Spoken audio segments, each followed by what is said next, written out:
बौद्ध धर्म की उत्पत्ति ध धर्म ईसा पूर्व 6ठी शताब्दी के अंत में स्थापित हुआ। सिद्धार्थ गौतम बुद्ध द्वारा एशिया के अधिकांश देशों में एक महत्वपूर्ण धर्म है। बौद्ध धर्म ने कई अलग अलग रूप धारण किए हैं, लेकिन प्रत्येक मामले में बुद्ध के जीवन के अनुभवों, उनकी शिक्षाओं और उनकी शिक्षाओं की भावना या सार, जिन्हें धम्म या धर्म कहा जाता है, को मॉडल के रूप में लेने का प्रयास किया गया है। धार्मिक जीवन। हालांकि पहली या दूसरी शताब्दी ईसा पूर्व में अश्वघोष द्वारा लिखित बुद्ध चरित्र, बुद्ध का जीवन तक हमारे पास उनके जीवन का कोई विस्तृत विवरण नहीं है। बुद्ध का जन्म लगभग 563 ईसा पूर्व हिमालय की तलहटी के पास लुम्बिनी नामक स्थान पर हुआ था और उन्होंने बनारस के आसपास सारनाथ में शिक्षा देना शुरू किया। उनका युग सामान्यतः आध्यात्मिक, बौद्धिक और सामाजिक उत्साह वाला था। यह वह युग था जब सत्य की खोज करने वाले पवित्र व्यक्तियों द्वारा परिवार और सामाजिक जीवन के त्याग का हिंदू आदर्श पहली बार व्यापक हुआ और जब उपनिषद लिखे गए।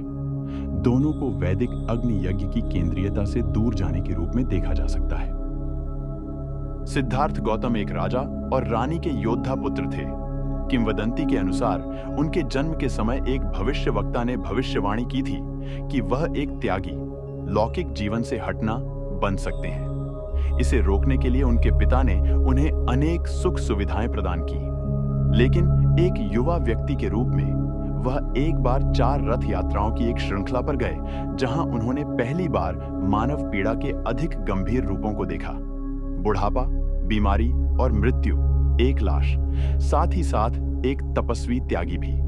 उनके जीवन और इस मानवीय पीड़ा के बीच विरोधाभास ने उन्हें एहसास कराया कि पृथ्वी पर सभी सुख वास्तव में क्षणभंगुर हैं और केवल मानवीय पीड़ा को छुपा सकते हैं। अपनी पत्नी और नए बेटे राहुल्ला बेटर को छोड़कर उन्होंने कई शिक्षकों को अपना लिया और जंगल में गंभीर त्याग की कोशिश की, जब तक कि लगभग भुखमरी की स्थिति नहीं आ गई। अंत में यह महसूस करते हुए कि यह भी केवल और अधिक कष्ट बढ़ा रहा है, उसने खाना खाया और ध्यान करने के लिए एक पेड़ के नीचे बैठ गया। सुबह तक, या कुछ लोग कहते हैं कि 6 महीने बाद, उन्होंने निर्वाण ज्ञानोदय प्राप्त कर लिया था, जिसने दुख के कारणों का सही उत्तर और उससे स्थायी मुक्ति दोनों प्रदान की। अब बुद्ध, प्रबुद्ध या जागृत व्यक्ति ने दूसरों को उनके कष्टों पर दया करके ये सत्य सिखाना शुरू किया। उनके द्वारा सिखाए गए सबसे महत्वपूर्ण सिद्धांतों में 4 आर्य सत्य और 8 गुना पथ शामिल थे। उनका पहला आर्य सत्य यह है कि जीवन दुख है। जैसा जीवन हम आम तौर पर जीते हैं, वह शरीर और मन के सुख और दुखों से भरा होता है। उन्होंने कहा, आनंद स्थायी खुशी का प्रतिनिधित्व नहीं करता है। वे अनिवार्य रूप से दुख से बंधे हुए हैं, क्योंकि हम उन्हें चाहने, उन्हें जारी रखने की इच्छा और दर्द दूर होने की इच्छा से पीड़ित होते हैं ताकि आनंद आ सके।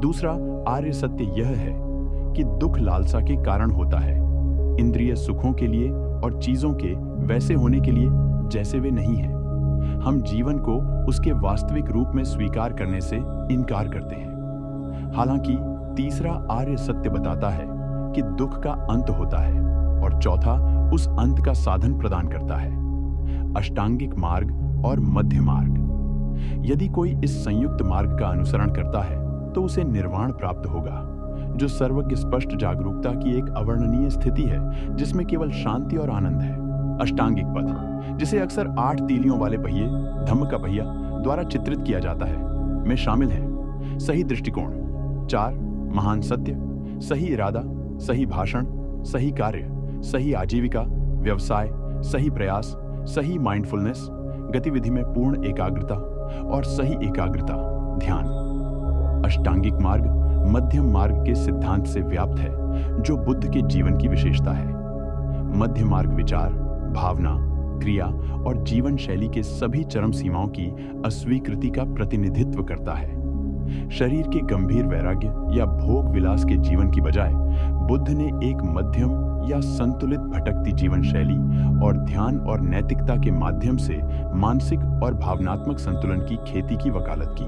बुद्ध की मृत्यु के बाद उनके ब्रह्मचारी घुमंतु अनुयायी धीरे धीरे मठों में बस गए, जो विवाहित लायटों द्वारा योग्यता उत्पादक उपहार प्रदान किए गए थे।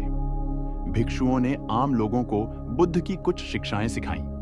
वे बुद्ध के जन्म स्थान का दौरा करने जैसी प्रथाओं में भी लगे रहे और उस वृक्ष की पूजा करना जिसके नीचे उन्हें ज्ञान प्राप्त हुआ। बोधि वृक्ष, मंदिरों में बुद्ध की मूर्तियां और विभिन्न स्तूपों या अंत्येष्टि टीलों में रखे उनके शरीर के अवशेष। अशोक नाम के एक प्रसिद्ध राजा और उसके बेटे ने पूरे दक्षिण भारत और श्रीलंका, सीलोन, 3री शताब्दी ईसा पूर्व में बौद्ध धर्म फैलाने में मदद की। बुद्ध के अनुयायियों के बीच कई मठवासी विद्यालय विकसित हुए। ऐसा आंशिक रूप से इसलिए है क्योंकि उनकी व्यावहारिक शिक्षाएं कई बिंदुओं पर रहस्यमय थीं। उदाहरण के लिए, उन्होंने इस बारे में स्पष्ट उत्तर देने से इनकार कर दिया कि मनुष्य के पास आत्मा, आत्मान है या नहीं। विभिन्न विद्यालयों के विकास का एक अन्य कारण यह था कि उन्होंने अपने उत्तराधिकारी को संघ, मठवासी व्यवस्था के नेता के रूप में नियुक्त करने से इनकार कर दिया था। उन्होंने भिक्षुओं से कहा कि वे स्वयं दीपक बने और धम्म को अपना मार्गदर्शक बनाएं। लगभग 1ली शताब्दी ईसा पूर्व में बौद्ध संप्रदाय के भीतर एक बड़ा विभाजन हुआ, महायान और हीनयान शाखाओं के बीच। स्कूलों की हीनयान, लघुवाहन शाखा में से केवल रवाड़ा स्कूल 4ठी शताब्दी ईसा पूर्व स्थापित ही बचा है। यह वर्तमान में श्रीलंका और सभी दक्षिण पूर्व एशियाई देशों में पाया जाता है। यह स्कूल गौतम बुद्ध के ऐतिहासिक व्यक्तित्व और भिक्षु की जीवन शैली और अभ्यास, ध्यान की केंद्रीयता पर जोर देता है। रवाड़ा भिक्षुओं का मानना है कि बुद्ध ने मानव शरीर, रूप, धारणा, संवेदनाओं, भावनाओं, चेतना और इच्छा शक्ति की नश्वरता की बात करते हुए अनंतता, आत्मा का सिद्धांत सिखाया था।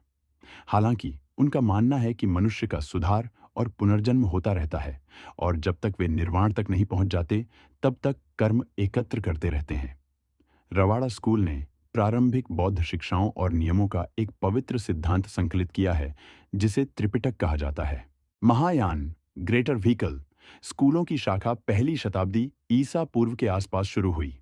महायानवादी आज विशेष रूप से कोरिया, चीन, जापान और तिब्बत में पाए जाते हैं। 3 सबसे प्रमुख स्कूल प्योर लैंड, चानोर जैन और तंत्र हैं। महायान विद्यालय आमतौर पर सूत्र नामक ग्रंथों का उपयोग करते हैं। इस बात पर जोर देते हैं कि आम लोग भी अच्छे बौद्ध हो सकते हैं और ध्यान के अलावा निर्वाण के लिए अन्य प्रभावी मार्ग भी हैं। उदाहरण के लिए, शुद्ध भूमि में उपयोग किए जाने वाले जप और अच्छे कार्य। उनका मानना है कि बुद्ध और सभी मनुष्यों की उत्पत्ति उसी से हुई है जिसे विभिन्न प्रकार से बुद्ध प्रकृति, बुद्ध मन या शून्यता कहा जाता है। यह कुछ नहीं है बल्कि समस्त अस्तित्व का पूर्णतः अवर्णनीय स्रोत है। यह एक ही समय में आत्मज्ञान क्षमता है। वे कहते हैं, ऐतिहासिक बुद्ध का स्वरूप बुद्ध प्रकृति की केवल एक अभिव्यक्ति थी। इस प्रकार महायान कई अतीत और भविष्य के बुद्धों की बात करता है, जिनमें से कुछ ईश्वर सदृश हैं और बुद्ध लोक या स्वर्गीय स्वर्ग की अध्यक्षता करते हैं। विशेष रूप से महत्वपूर्ण है बोधिसत्व, जो ऐसे व्यक्ति हैं जो आत्मज्ञान के बिंदु तक पहुंच गए हैं, लेकिन पीछे मुड़कर दूसरों को उनकी पीड़ा से मुक्त करने में मदद करने के लिए अपने आत्मज्ञान, करुणा, ज्ञान और शक्ति का उपयोग करने का संकल्प लेते हैं। महायान सिद्धांत कहता है कि अंततः स्वयं और अन्य के बीच कोई अंतर नहीं है, न ही संसार, स्थानांतरण, पुनर्जन्म और निर्वाण के बीच। इसके कारण बोधिसत्व संसार में दूसरों की पीड़ा सहने और अपनी योग्यता उनमें स्थानांतरित करने में सक्षम है। यद्यपि बौद्ध धर्म भारत में लगभग विलुप्त हो गया, लगभग 12वीं शताब्दी सी डॉटी, शायद हिंदू धर्म की सर्वव्यापी प्रकृति, मुस्लिम आक्रमण या भिक्षुओं के जीवन के तरीके पर बहुत अधिक तनाव के कारण एक धर्म के रूप में इसने अपनी पहचान साबित करने से कहीं अधिक किया है। एशिया के जिन देशों में इसे ले जाया गया है, वहां व्यवहार्यता और व्यावहारिक आध्यात्मिकता, बौद्ध धर्म के भीतर विकसित किए गए कई रूपों और प्रथाओं ने कई अलग अलग प्रकार के लोगों को इस महान धर्म के माध्यम से अपनी आध्यात्मिक आवश्यकताओं को पूरा करने की अनुमति दी है।